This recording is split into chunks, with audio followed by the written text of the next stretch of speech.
Welcome back. I am Sydney and I've been in Colombia for over a month now, and I moved here for two reasons. One, it is so much cheaper here than the US, and I got tired of trying to survive. The inflation is crazy and I'm just so over America right now. The first time I came to Colombia last year, I was blown away at how far the US dollar can stretch here. So I wanted to make a video showing you guys exactly how much all the food costs here. And keep in mind, I am not living by myself. I'm living here with my friend Kelsey, and we tend to have a lot of visitors as well, which brings me to the second reason I moved here. So we are working with a tribe to get their land back, to protect nature, and start up regenerative systems and projects. And because of that, we tend to host them for meetings, or if they just need to come and talk. And sometimes their family comes over as well, or just other people in the tribe. So we tend to have a lot of people coming in and out, so we're not even just feeding us two. We can be feeding a lot of people sometimes. And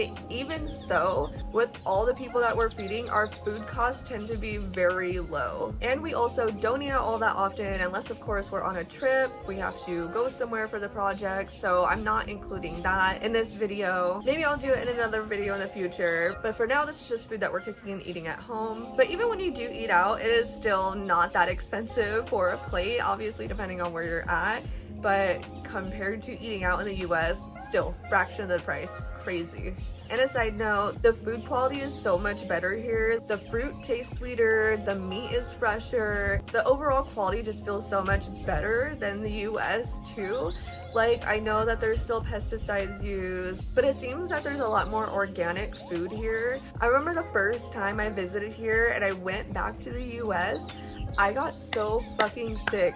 I didn't even leave the airport yet. It was as soon as I got to the US, I ate pasta and chicken in the airport, and I got the worst headache, the worst stomach ache, I had heartburn, I was so bloated, and I don't ever get any of that, especially like headaches or anything. To get a headache from food, like, that was crazy. I was so fucking sick, and that just shows the quality of food in the US.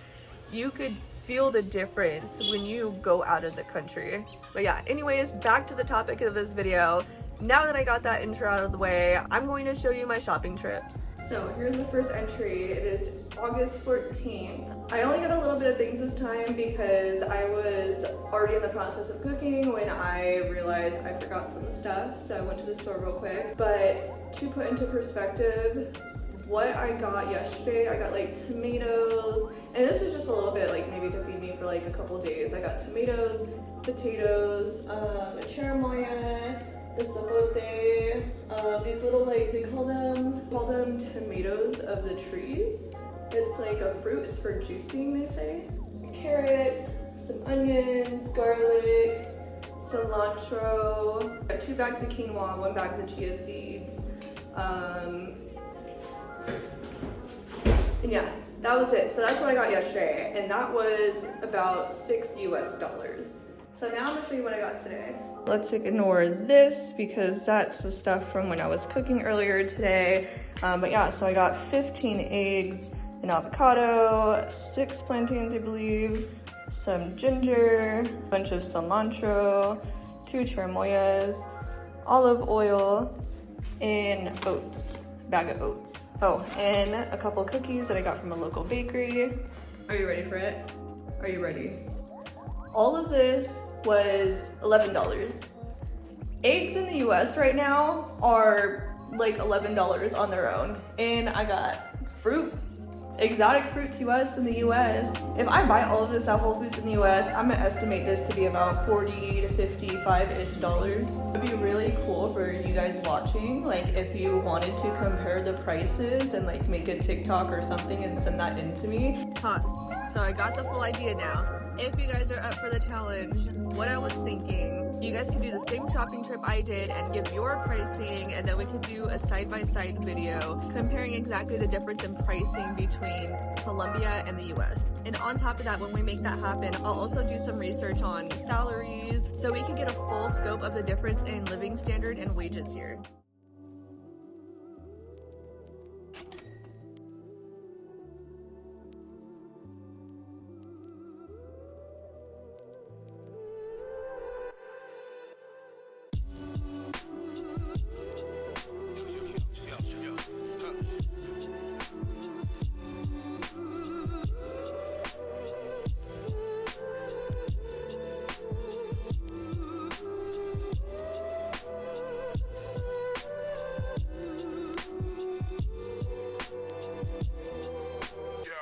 So today is one of the days that we hosted the Arhuacos. We served 12 people today. Most of this went towards feeding them on top of lentils and rice, and it came out to $5. Insane.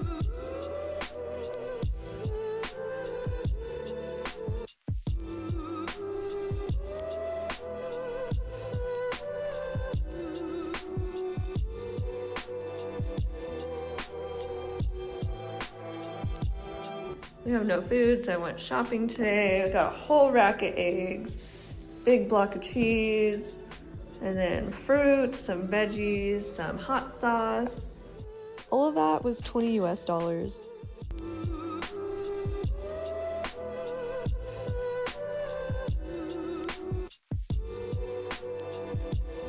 Okay, so this is what we got today. We got some giant avocados, giant grapefruit and smaller grapefruits, squash, organic fresh eggs, lime, beans, plantains, cherimoya, more avocado, carrot, garlic, maracuya, and onions.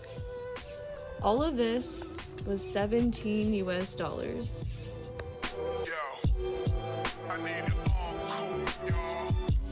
So I gotta cut this short. I am flying back to the US for a week and a half, but before I get into the reasoning, let me give you the total for this month.